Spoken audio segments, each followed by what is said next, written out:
Guys, I know I shouldn't travel when I'm not feeling well, but I had to bring us down to Pascagoula, Mississippi, because a lot of important things happen down here. What I can't name, but there was an alien abduction I want to talk about. Yeah, well, I know you just say that you're not feeling good. We were trapped in the car with you and your gastrointestinal problems for, what was that, 19 hours? Yeah. And I kept blowing my nose and just throwing the tissues in the back. But, you got to do what you got to do. And we had a fun trip, though. Yeah. Just tissues and fillet of fish wrappers all mixed together. Yeah. I mean, it's Lent. You should be eating fillet of fish, right? Isn't that why McDonald's introduced it? Wait, can we talk about the ultimate cryptid? Fillet of fish. McDonald's? Oh, fillet of fish. Yeah, I mean, I think they did, right? Because Catholics weren't eating meat on Fridays during Lent. So they were like, here's this trash fish sandwich. Yeah, here's this fish that I'm not sure is real fish. Maybe you won't tell? How about fish with a slice of American cheese and a little bit of mayonnaise? Guys, I don't eat fish. Should you put cheese on fish? I do sometimes. I don't think I usually do.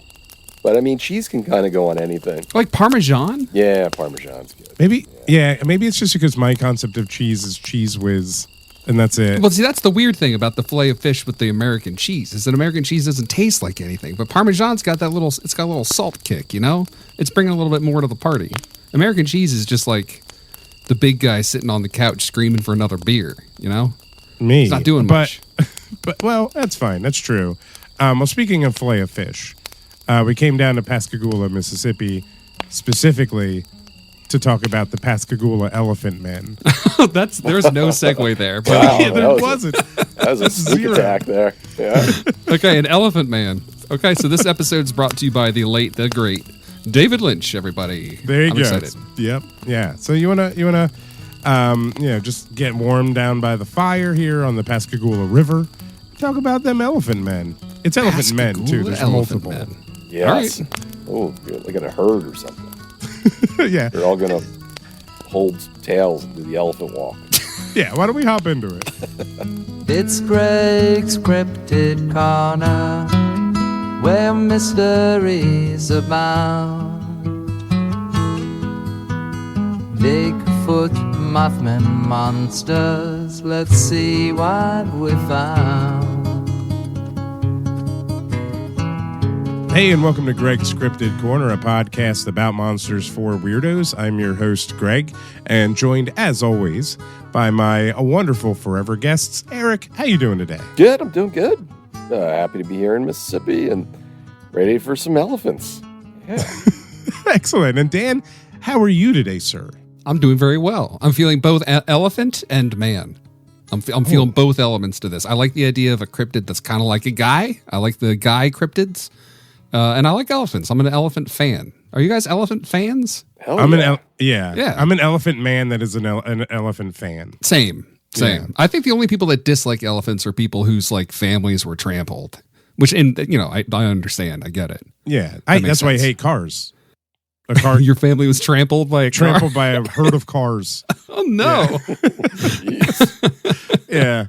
We can laugh about it now. All right. Well, okay. I want to tell you up front. Okay, I know nothing about this cryptid. I'm imagining strange looking men. I mean, accurate. Stop. That's it. Okay. Yeah. In a way. Yeah. They better have trunks, or I'm going to be highly disappointed. Yeah. Well, if it is just elephantitis, I'll be a little bummed. The cryptid is a real medical condition. That was the mystery. And giant ears. Yeah. Giant floppy ears. There's just one specific reason they're called the Elephant Men. They also go by a couple different names. Now, don't forget, I said this was an alien abduction story. That's right. Yeah. I forgot. The Elephant Men really don't fit the description of this creature, but and they're not. They only play a small part of the story. But aliens are happening, guys. So we got to talk about aliens. And this was the best way to get that in there. Thank God there was kind of a cryptid involved. That's all I'm saying. Right. So why don't we hop into the Pascagoula alien abduction and the Pascagoula Elephant Men? Pasca, give it to me.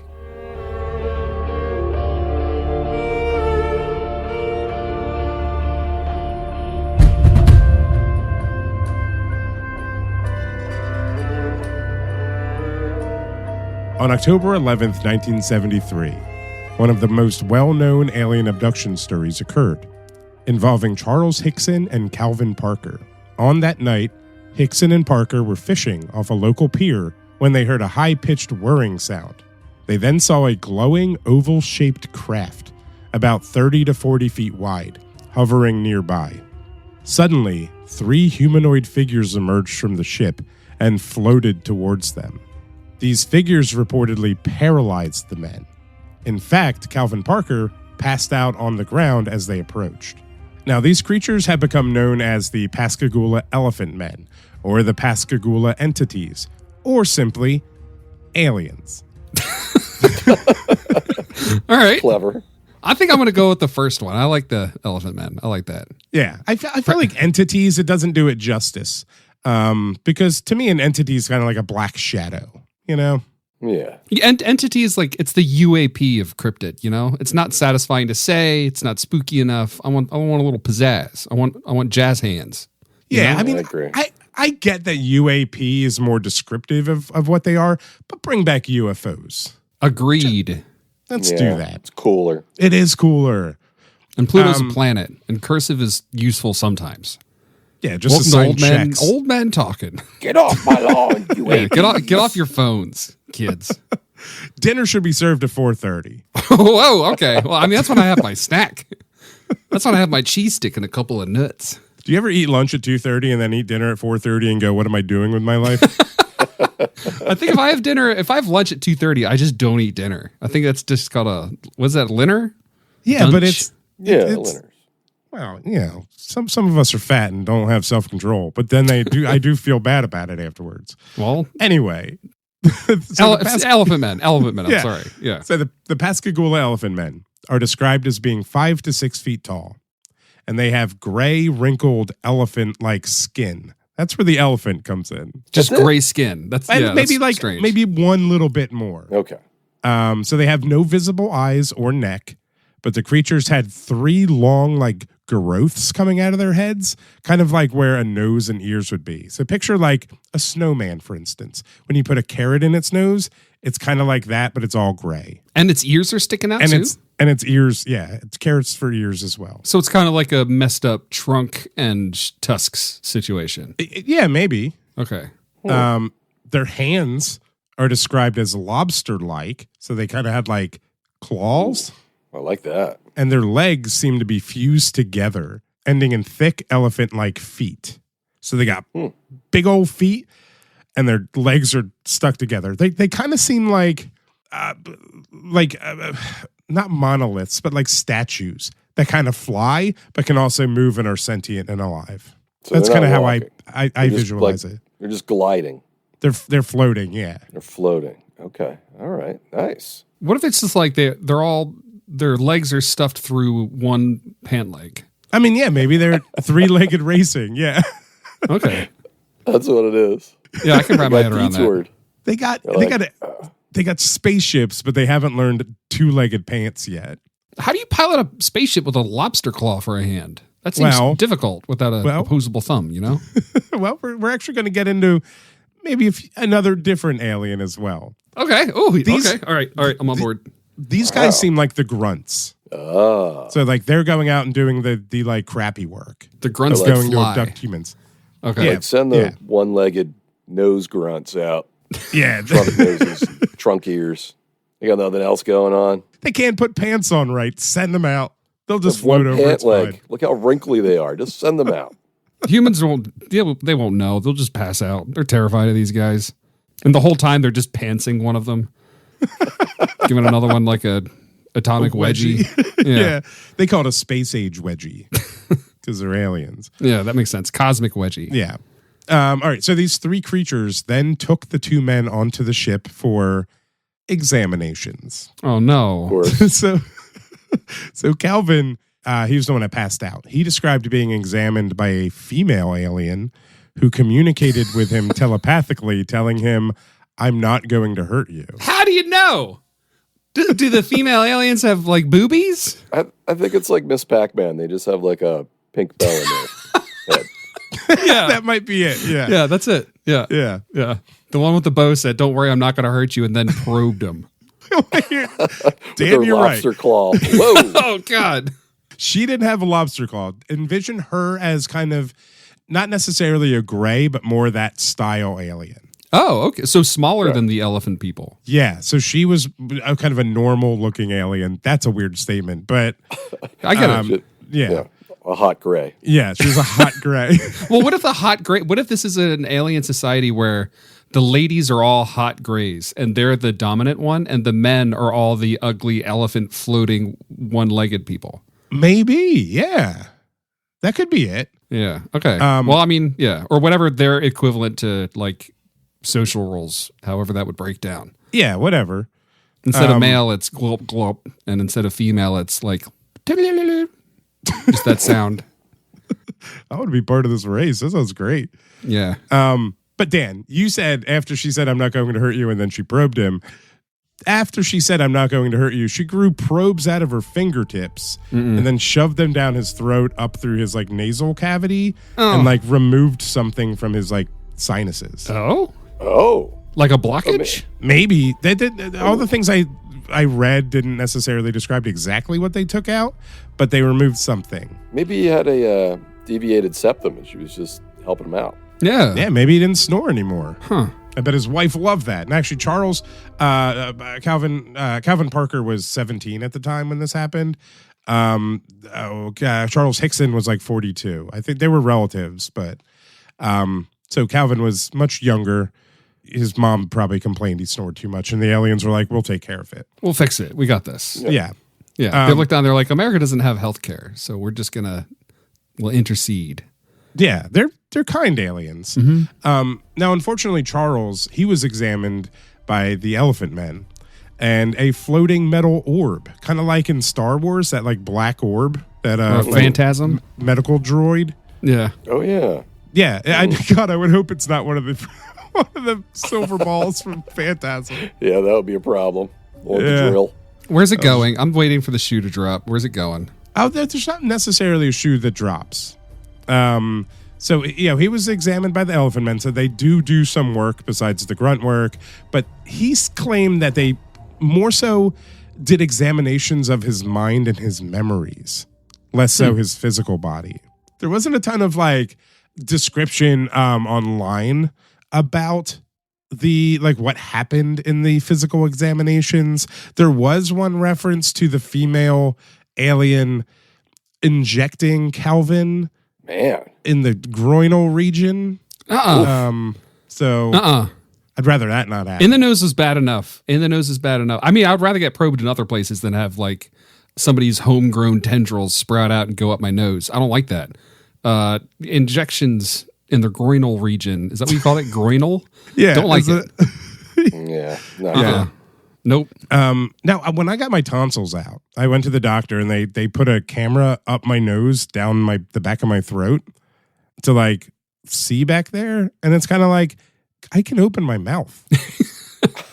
Why are you doing it that way? Maybe the doctors are just sadistic. Maybe the doctors are sexy grays or whatever. I'm not going to lie. Hot grays. Every time you say sexy gray, I hear sexy Greg, and I'm loving this. I'm loving this episode so far. That's what Eric and I are both thinking about. Right, Eric? You got it. As soon as I heard Greg talking about being sick and getting cameras down his throat, I was like, I'm all in. All right. So they were later released back onto the riverbank, and what felt like hours to them turned out to only be about 20 minutes that they were gone. So eventually they reported the incident to the police that night. They went to like the local military base and they basically just like kicked them out, didn't believe them. And the police also didn't believe them. But they left the two men in a room together and secretly recorded their conversation, which I believe is against the law. But they were hoping that they'd slip up and say something to basically discredit themselves. But the discussion on the tape was consistent and really portrayed real fear and confusion about what happened. Can we hear those tapes? Are those like FOIA releasable? I think they're on YouTube. I didn't know until I removed my arm. They just froze that just like that. I couldn't move, just like I stepped on a damn rattlesnake. They didn't do me that way, though. Oh, boy, I passed out. I passed out. That's the first time I ever passed out in my life. You check the new medical records. Ain't it? I'm assuming I'm looking for my It's hard. You can't make people believe that, though. I don't know. So you're going to die because I better wake up and start believing. Damn right. Better wake up and start believing. Damn right. Listen, I seen I can't figure out the damn door. You see how that door will come around on that side of the channel? Yeah, I don't know how to open it. I don't know. I didn't see no door swing. I don't know how to open it.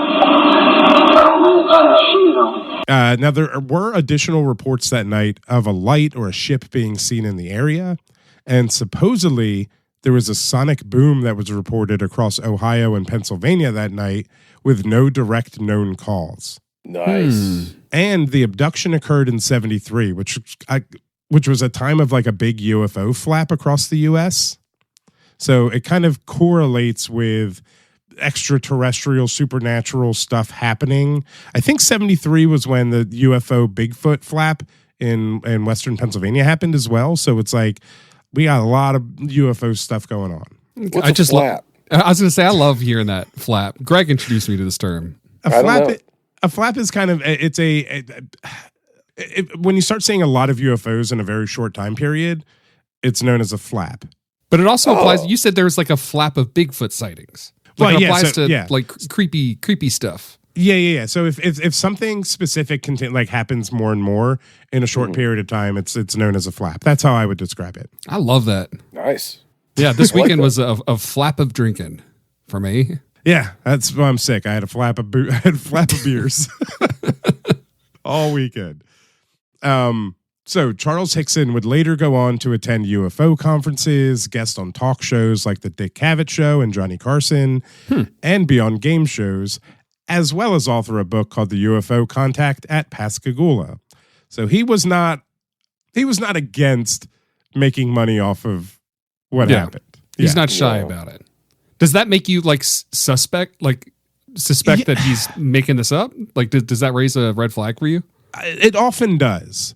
Because it's kind of like you can take one little idea and blow it up, which a lot of people say Charles did, where his story changed to become more like he embellished a lot more. Now his son, I watched, there's an episode of, I forget what show it is. It's on Netflix. But they have an episode on the Pascagoula abduction case, and Charles's son is he basically says Charles never charged people more than like what he would have lost to skip work that day. Like he wasn't overly charging people to hear his story, but that's his son saying that. So right. Take that with a grain of salt. Right. Take that with the silver ball that reads your mind. Yeah. Now Charlie Parker, however, he remained quiet for a while, but he did later give in to fame and also started attending UFO conferences. He started a TV production company to start producing like TV show, like movies and stuff about UFOs. And he wrote a book too titled Pascagoula, The Closest Encounter, My Story.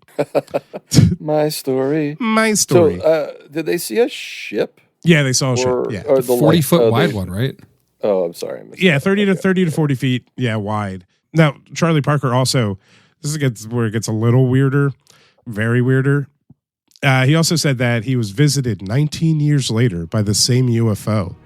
And the same female alien told him that they shared the same God, that the Bible was real and authentic, and their species really wants to live on Earth, but can't because humans are too prone to war and destruction. Okay, that's weird. Well, I mean, the last part, yeah. That's definite, yeah. I agree with some of that. Yeah, the Bible part. Yeah. Yes. That's why the Bible mentions aliens so many times. I mean, it kind of does. There's a lot of, well, I don't know if they're apocryphal or not.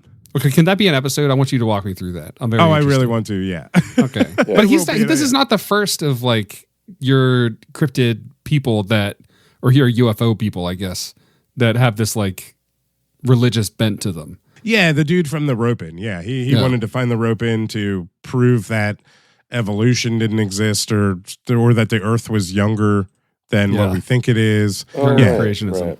Yeah, so you can again, this is using cryptids or the paranormal to bias towards your own belief system. But again, I do the same thing when I go, "Oh, have you seen a Bigfoot?" No, but that doesn't mean he's not out there. Mm-hmm. Mm-hmm. You've never seen Eric with hair. Didn't mean it never was. Hey, I got pictures to prove it. I know It's blurry though, and I'm walking through the woods. So I do think that's interesting. So we have a race, like an alien race, that assuming is from like another solar system or planet or not of our Earth, and they come back and they're like, I know there's like 1,000 different gods, but I want to tell you, Charlie, the one in your Bible, it's the right one. Yeah. You got it right. I'm down, and everyone else is wrong. Yeah, it's kind of an interesting take. What if aliens are just as susceptible to religious thinking as humans? What if aliens come here and they're like complete atheists, have no inclination? Maybe it's like biologically, they just don't have a drive for like meaning and purpose the way humans do, that like need that religion can backfill.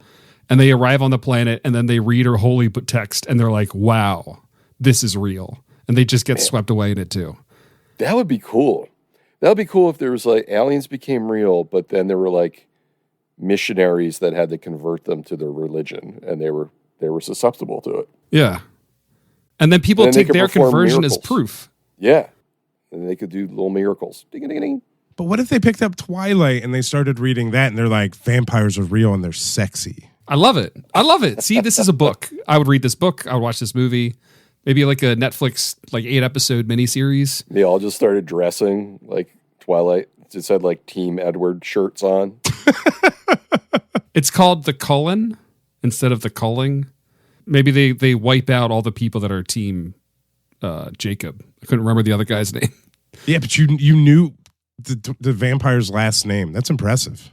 Yeah. I mean, I don't hate Twilight, guys. Can I just say that? I don't hate Twilight. The movies are kind of charming. I kind of like them. They're not good, but they're like fun. I like them.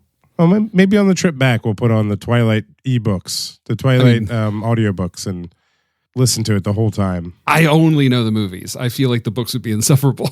I'm sure. But unless you're a listener and you really like the books, and they're beautiful writing. No, I'll just tell you should have the courage in your bad taste. Say that you like them. I don't have to like them. It's fine. That's fine. I read monster books all the time, so I don't really have any way to. I'm not judging anyone. But Greg, I'm so confused. The alien men are elephant men, but they have very few elephant features. So what's going on where are we? Mississippi? What's going on in Mississippi? Mississippi confuses aliens and elephants, and maybe Mississippi's just never seen an elephant. I mean, you say like, oh, they have like. I was trying to give them some like grace and be like, oh, it's like tusks and a trunk, with the sticks from their heads. There are far fewer things in common with elephants than they could have been like the praying mantis men. Yeah, it's the wrinkled gray skin. Okay, and the big like feet. Rhino men. I mean, yeah, but rhinos are very specifically one horn. That's true. I mean, yeah. All right. These guys had technically 3 horns. And probes. Could have called him a trinoceros. Oh. Trino man. Missed opportunity. We're rebranding the Pascagoula Elephant Men as the Pascagoula Trino Men. Are these the only 2 people that were ever abducted? Like, are there any other stories about people encountering this like race? I have not seen anything else about the Elephant Men. Now, so they kind of also describe them as mechanical. So if you think of them as like robots, maybe, but we fall into the robot thing with aliens a lot. It's almost like they send out, robot messengers or robot like scouts, like probes. Because the Sandown Clown felt robotic, Flatwoods Monster felt robotic. This feels robotic. Yeah, they don't want to risk like an organic, real alien. Send your send out your what did you say, scouts. Dan? Yeah, your scouts. Yeah, or that maybe like the aliens are a consciousness being, and they can like put their consciousness into a robot, and that's how they do. Kind of, how AI is hiring humans to do things now that they can't do because they're just AI. Maybe it's like that, and also that's horrible. Can we stop doing things for AI? I don't think it's real. Oh. Well, I saw a headline that I didn't read the whole article about. So. I wasn't sure that was happening. Yeah, what do they want us to do? like make out and stuff? Well, it was like a That's actually kind of interesting. If an AI it's like Fiverr, but AI agents can, you sign up as a human, you sign up to this website and then you get a message from an AI agent that's like, go to the bank and make an account. I can't make one. Yeah. And then you go do it and then it pays you like $5. Yeah. And then it goes kiss the teller. Yeah. That would be funny. That's actually, that's an interesting social experiment. Each thing just ends up with kissing somebody. Yeah. Take that dog for a walk. Kiss it on the forehead when you're done. Yeah, so that was the Pascagoula Elephant Men, Pascagoula entities, alien thing. But I like the abduction story. I like the fact that these guys didn't feel good about their experience afterwards. Like their lives kind of got worse, but they were making do with what it was. They went through some lie detector tests to prove that they were telling the truth. They they did their best. Now, whether they're telling the truth or not, I don't know. It was early enough in the 70s. Like the only one I could really at the time equate it to is like the Betty and Barney Hill abduction. So there wasn't a ton of abduction stories for them to be like, oh, I'll just copy this. You know, I mean, alien movies and stuff. But. Yeah. I don't know, Greg, Eric. I want to confide in you. It's just the three of us. Nobody else is listening to this. I think these guys are full of crap. I think these are charlatans that are making money telling a tall tale. I don't buy it. Sorry. That's okay. You don't have to. I kind of buy it. I like the details are accurate enough to like typical abduction stories. And does that become a problem when it's like, oh, everyone's telling the same story, they're just copying from each other? Or is it that everyone's telling the same story because this is what's happening? You know what I mean? I don't know. Yeah. Eric, your thoughts? I don't know. I was trying to figure out, like, did they have any repercussions from the abduction? Like, if you were injected with something into your groin, wouldn't you at least walk funny for a week or like pee a different color or something would happen? Like, I don't know if Calvin Parker. Have a cough. I don't know if Calvin Parker ever claimed to pee a different color. But I didn't read his book. Suspicious. I bought it, but there's no time to read it before this episode. Because I have a theory. I think maybe these guys are out boozing it up. Well, and they got into a little trouble. They both contacted something in their groinal region. They had to go home to their wives or girlfriends. They're like, I don't know how we're going to explain this, dude. We got ourselves into a pickle again. They're like, alien abduction, elephant men, groinal injections from a hot alien. Boom. There's their story. It's cover up. What would the mind reading component be in the cover up story? Is it like his wife is like, where were you all night? And he was like, I was thinking of you. The aliens. Yeah, they were reading my mind and all they saw was pictures of you, baby. Now, Eric, I will say the police did kind of come out and say that these guys weren't drunk. Charles had smelled like whiskey, but that's because he drank whiskey afterwards to like calm his nerves. But they did say they weren't drunk, so at least that's good. But yeah, that's the Pascagoula alien abduction story involving the Elephant Men, not the David Lynch film. Interesting. Thanks for sharing. That's interesting. Yeah. Not Elephant Men, though. It's definitely not Elephant Men. Yeah, I knew you were going to have a problem with the name. I knew. That's okay. I was excited, man. I wanted like trunk and floppy ears. I was ready. Yeah, same. Yeah.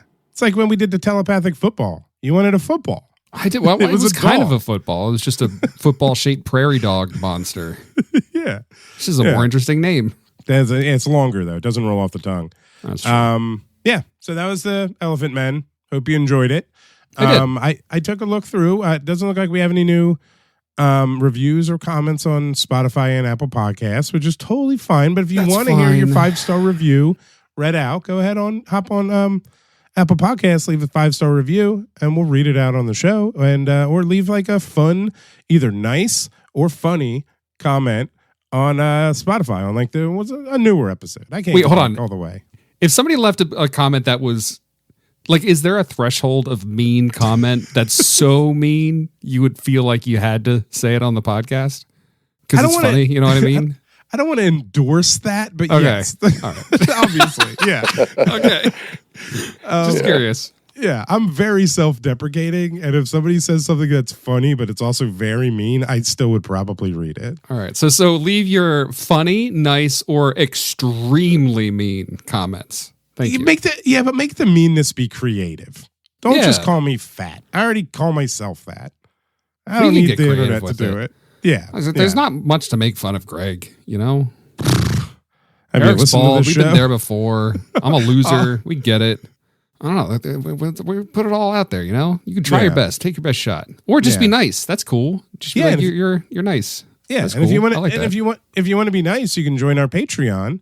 $2 a month gets you into our Discord. You just found the segue you lost earlier. Right there. It was right there on the ground. Snatched it up. Yep. $2 gets you into our Discord. We watch movies and we talk about salamanders and art and all this awesome stuff. Pop in there, and we release the episodes a day early, at least, on the Patreon itself, and GCCNN, our news show as well. So lots of stuff coming up on the Patreon. And for $5 a month, you join our Your Squonk level patrons, and you get your name shouted at the end of every episode. And I want to thank our Your Squonk members: Amy's Birdhouse, Liam Neville, Bridget, Pam and Brian, Molly, an unperceived interdimensional Bigfoot, and Brutal Kimpact. You're all elephant men. Thank you. Thank you. Yeah, thank you for your support. And as always, I'm Squonk. You're Squonk. Go Birds. Okay, hear me out. It's not one leg. They don't have a leg. That's a torso that goes all the way down to the ground. Yeah, they got torsos straight to heaven, they say. Yeah. That's like the belly button would be like where our shin would be, you know? They don't wear pants. They have like a bottom shirt. They are pants. They are pants? They are pants. This is where the night crawlers need to get their pants from. Oh, well, maybe their legs tear off and become night crawlers. Oh, that's it. My God, you solved it. The elephant men shed their pants, and then the pants walk around California. Well, are the night crawlers pants or are they legs? I thought the night crawlers were legs. Yeah, they're pants on them. They're pantsless. Okay, their legs. Okay, however it works. I forget the jokes that we made. I can't keep up with. So do I. That's fine. It was like a year ago now or whatever. It seems related though. I think you're right. There's like a taxonomy here. Yeah, like a Pokemon. Maybe they start as night crawlers and then they sprout upper bodies, which suddenly makes them irresistibly attractive to the hot grays. And then they become pets to the hot grays. I think this is all accurate. I mean, I don't think there's any scientific reason why this wouldn't happen. I mean, it's just as likely as these stories we just heard. All right.